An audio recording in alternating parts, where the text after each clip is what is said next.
को लेकर एक बार फिर से अपडेट आपको दे दें। प्रदर्शन हुआ है विधानसभा के ठीक बाहर।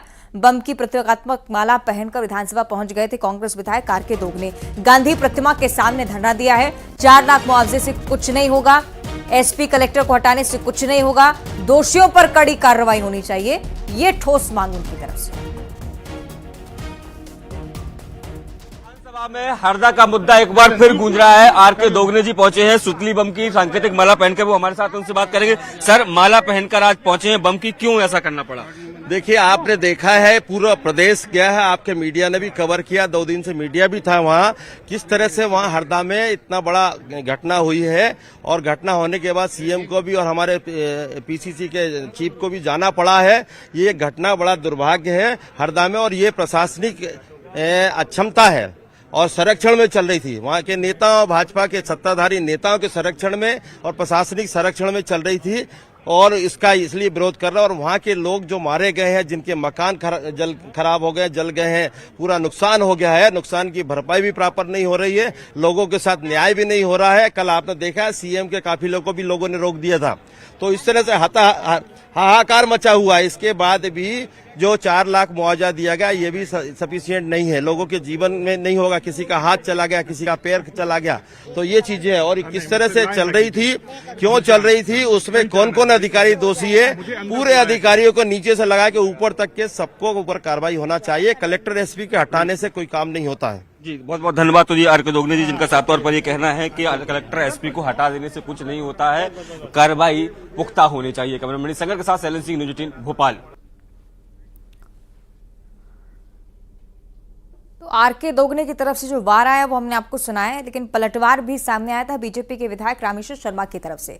उनकी तरफ से कहा गया कि कांग्रेस बम और आतंकवाद की जड़ है, पार्टी वैसे ही बम की माला पहनकर घूमती है। इसके साथ ही ये भी कहा कि कांग्रेस तमाशा ना करे, मानवीय आधार पर सरकार की कार्रवाई में सहयोग करे।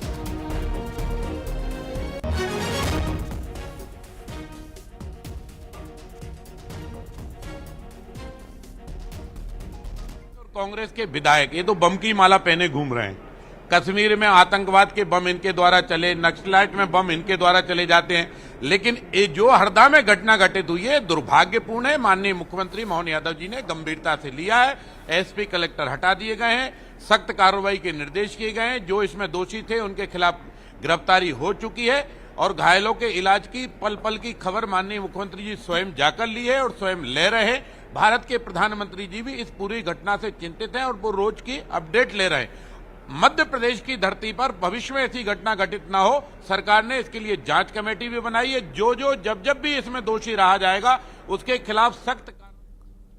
और हरदा में सभी 12 फटाखा फैक्ट्रीज को सील किया गया है। विस्फोट के बाद ये कार्रवाई निरंतर चल रही है। पीपल पानी की फैक्ट्री भी सील हो चुकी है। हंडिया तहसील की 3 फैक्ट्रीज को सील किया गया है। हरदा तहसील की 4 ऐसी फैक्ट्रीज भी हैं जिन्हें चिन्हांकित किया गया या अवैध तौर पर चल रही थी। यहाँ पर कुल मिलाकर 12 फैक्ट्रीज के खिलाफ कार्रवाई हुई है। दर्द की दास्तां बयां करता हुआ कई सारी चीजें आपने देखी हैं। ये पूरा मंजर आपके सामने है, लेकिन दूसरी तरफ कार्रवाई को लेकर भी प्रशासन मुस्तैद है, ये भी बताने का प्रयास। 12 पटाखा फैक्ट्रीज को सील किया गया।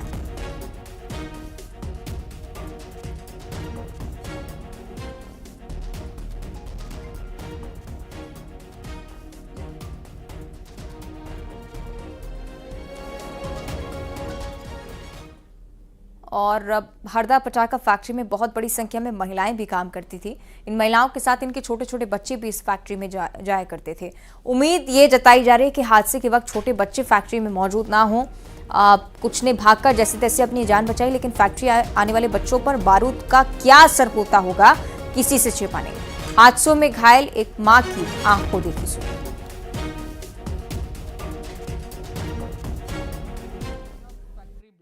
मामले में कई सारे पीड़ित अस्पतालों में भर्ती हैं, अपना इलाज करा रहे हैं। फैक्ट्री में बड़ी संख्या में महिलाएं जो हैं वो भी काम करती थी, और आप देख सकते हैं कि महिलाओं को भी बहुत गंभीर चोटें जो आई हैं। साथ ही महिलाएं अपने छोटे बच्चों को भी वहां पर ले जाया करती थी, क्योंकि उनकी देखभाल करने वाला घर पर कोई नहीं होता था। तो इन महिलाओं से भी हम बात करते हैं।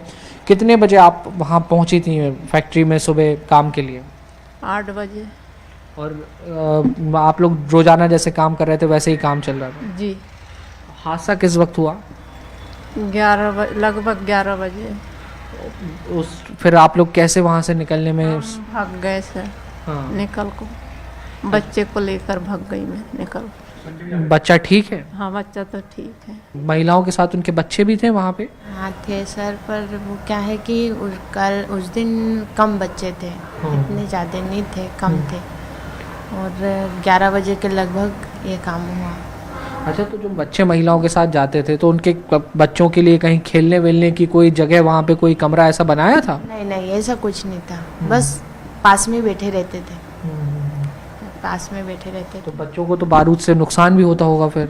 हाँ सर होता है, पर गरीब लोग क्या करें, पेट के लेने जाते थे सर। आप वो महिलाएं हैं जो मेहनत करती थी वहाँ पर और अपने घर परिवार का पालन पोषण करने के लिए वहाँ पे काम करने जाती थी और अपने बच्चों को भी साथ में ले जाती थी, तो ये भी उस पूरे हादसे का शिकार हुई हैं। अब उम्मीद यही करते हैं कि इनके बच्चे और ये सभी लोग पूरी तरह से सुरक्षित रहें और शासन प्रशासन की जो तमाम सारी योजनाएं हैं और जो राहत राशि है, जो मुआवजा है, वो इन्हें समय पर मिले ताकि थोड़ी सी राहत ये भी महसूस करें। वीडियो जर्नलिस्ट दीपक कुमार के साथ न्यूज़ 18 के लिए हरदा से वासु चौरे। तो ये बात स्वाभाविक है कि पीड़ितों को उबरने में भी बहुत लंबा समय लगने वाला है। पीड़ितों ने न्यूज़ 18 से भी बातचीत की, अपना दर्द बयां किया है, कहा है कि जिसे जहां जगह मिली वो वहां से भाग निकला है। फैक्ट्री कर्मचारी ने यह भी बताया कि पहले धमाके के बाद वो पहली मंजिल से कूद गए थे, उनके पैर में बहुत गंभीर चोट आई है। पीड़ितों की कहानी आपको सुनाते हैं इस रिपोर्ट में। फैक्ट्री ब्लास्ट को 2 दिन हो चुके हैं, लेकिन इस हादसे ने जो दर्द दिए हैं, जो जख्म दिए हैं, वो सदियों तक याद रखे जाएंगे, क्योंकि ऐसा हादसा मध्य प्रदेश की धरती पर पहले कभी नहीं हुआ। अब इस हादसे की जिम्मेदार कौन है, हादसा हुआ कैसे, ये तमाम सारे सवालात हैं जिनके जवाब वक्त के साथ मिलते जाएंगे। लेकिन ये वो लोग हैं जो उस समय वहाँ पर मेहनत मजदूरी कर रहे थे अपना पेट पालने के लिए। इनको बिल्कुल नहीं पता था कि वहाँ पर इतना बड़ा हादसा जो है वो हो सकता है। और आप देख सकते हैं कि ये तमाम सारे लोग अब अस्पताल में हैं और अपना इलाज करा रहे हैं, बुरी तरह से घायल हैं, किसी के हाथ पैर टूट चुके हैं, तो किसी का धमाके की आवाज़ से कान तक फट गया है। तो ये लोग वहाँ मौके पर मौजूद थे। इनसे मैं सीधे आपकी बात कराता हूँ और समझने की कोशिश करते हैं कि हादसा कैसे हुआ और कैसे इस भीषण हादसे में अपनी जान बचा पाए। क्या नाम है आपका? सर मेरा नाम संदीप है। संदीप, कैसे पूरा हादसा हुआ था और फिर कैसे वहाँ से निकलने में, भागने में कामयाब हुए आप? सर वहाँ पे एक छोटी ब्लास्टिंग हुई पहले, उसके बाद फटाके फूटने लग गए सर। पूरी पब्लिक ने भगदड़ मचा दिया, कोई किधर से भाग रहा, कोई किधर से भाग रहा। सर मैं एक माले कूद के भागा। तो कहाँ चोट आई आपको? मेरी जो इंगली फूट गई सर। हाँ। और ये कमर पे दीवार गिरी है सर। हाँ। तो जब वहाँ पे हादसा हुआ तो आप लोगों को जानकारी थी वहाँ पे कितना बारूद रखा हुआ है, कितना बम वगैरह कितनी संख्या में है? सर बारूद तो बहुत टनों से रखा है वहाँ। हाँ। रखा हुआ था, फटाके भी बहुत बने हुए थे सर। वहाँ पे 400-500 लोग मजदूर काम करते थे। और धमाके के वक्त मौजूद थे इतने लोग? हाँ, धमाके एक पहली जो छोटी ब्लास्टिंग हुई है, हाँ। उसके बाद फिर पब्लिक ने बाहर भागना स्टार्ट कर दिया सर। हाँ। उसमें जितने भागते भाग लिए सर।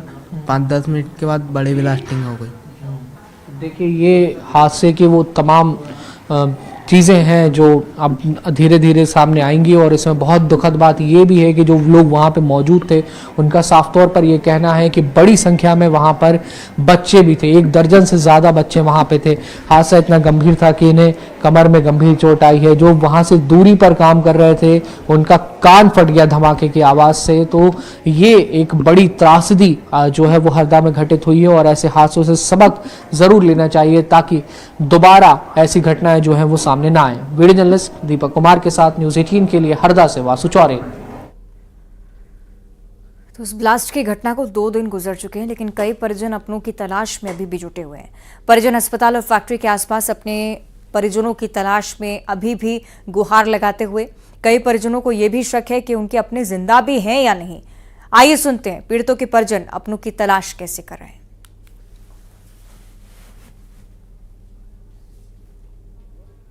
हरदा फैक्ट्री में हुए ब्लास्ट को आज 2 दिन पूरे हो चुके हैं। कई लोगों की इस हादसे में जान गई, कई लोग घायल हैं, लेकिन बड़ी समस्या उन परिजनों के लिए बन गई है जिनके अपने अब तक उन्हें नहीं मिल पा रहे हैं। ये लोग 2-3 दिनों से दर-दर भटक रहे हैं, दर-दर की ठोकरें खा रहे हैं और इनको तलाश है कि इनके जो परिजन फैक्ट्री में काम किया करते थे उनके बारे में कोई जानकारी मिल जाए, कुछ पता चल सके उनके बारे में कि वो कहाँ हैं, किस स्थिति में है, किस हालात में है। पुलिस थानों से लेकर जहां पर धमाका हुआ था वहां पे और जिला अस्पताल तक में ये लोग पहुंच चुके हैं कि अगर कोई इलाज के लिए उन्हें यहां पर लाया हो तो उससे शायद उनसे थोड़ी सी जानकारी मिल जाए।